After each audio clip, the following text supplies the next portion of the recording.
Mother Teresa, जिनका असली नाम एग्नेस गोंजा बोयाजियू था, का जन्म 26 अगस्त 1910 को मैसेडोनिया के स्कोजे शहर में हुआ था। वे एक कैथोलिक परिवार में पैदा हुई और बचपन से ही उनके मन में दूसरों की सेवा करने की भावना जागृत थी। उनका परिवार गरीबों और जरूरतमंदों की मदद करने के लिए जाना जाता था और इसी पारिवारिक संस्कारों ने मदर टेरेसा के जीवन को बहुत प्रभावित किया। 18 साल की उम्र में एग्नेस ने नन बनने का फैसला किया और सिस्टर्स ऑफ लोरेटो नामक एक धार्मिक संगठन में शामिल हो गईं। इसी संगठन के माध्यम से वे भारत आई और यहाँ उन्होंने अपने जीवन का अधिकांश समय गरीबों और असहायों की सेवा में बिताया। वे 1929 में भारत आई और कोलकाता में सेंट मैरी हाई स्कूल में पढ़ाने लगी। हालांकि उनका मन हमेशा उन लोगों के लिए दुखी रहता था जो समाज के हाशिए पर थे, जिन्हें कोई मदद नहीं मिलती थी। 1946 में मदर टेरेसा को एक कॉल विदिन कॉल मिला। उन्होंने महसूस किया कि ईश्वर उन्हें गरीबों और बीमारों की सेवा के लिए बुला रहे हैं। इसके बाद उन्होंने सिस्टर्स ऑफ लोरेटो संगठन छोड़ दिया और कोलकाता की सड़कों पर बीमार, गरीब और मरते हुए लोगों की सेवा करने लगी।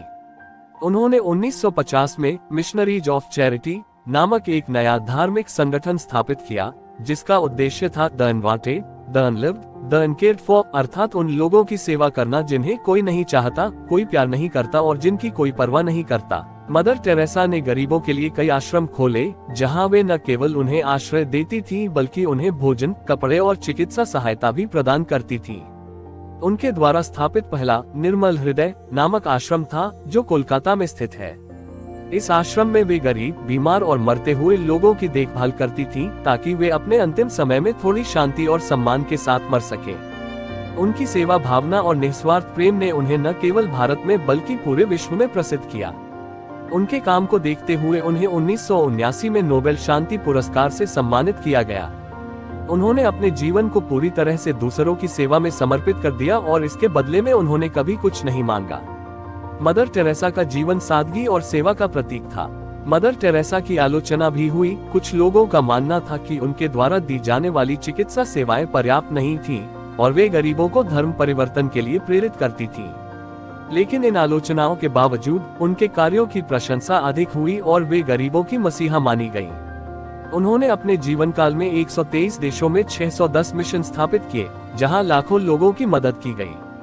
5 सितंबर 1997 को मदर टेरेसा का निधन हो गया। उनकी मृत्यु के बाद उन्हें संत की उपाधि देने की प्रक्रिया शुरू हुई और 2016 में पोप फ्रांसिस ने उन्हें सेंट टेरेसा ऑफ कोलकाता घोषित किया।